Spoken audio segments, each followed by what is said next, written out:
Jajaran Sat Narkoba Polres Buleleng kembali menangkap 3 orang pengedar narkotika jenis sabu-sabu di kawasan Kota Singaraja.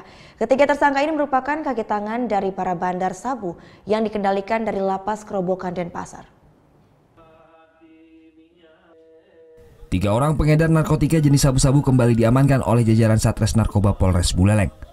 Ketiga yang telah ditetapkan tersangka yakni Wayan Aziman, Ahmadi serta Komang Beni Aryawan. Warga Kota Singaraja ini ditangkap usai mengambil barang bukti sabu seberat hampir 2 gram di wilayah Peraian Tabanan, Bali. Ketiga pengedar sabu ini merupakan kaki tangan bandar sabu yang dikendalikan oleh oknum napi narkoba di Lapas Kerobokan Denpasar.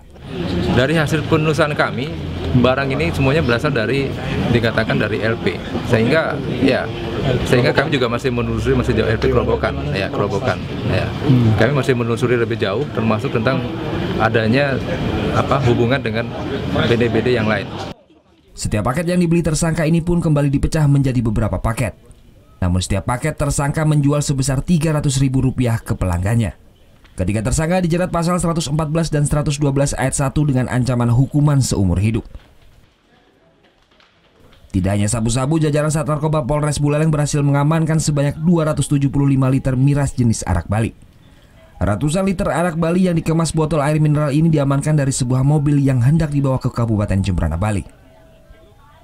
Putu Wijana melaporkan untuk NET.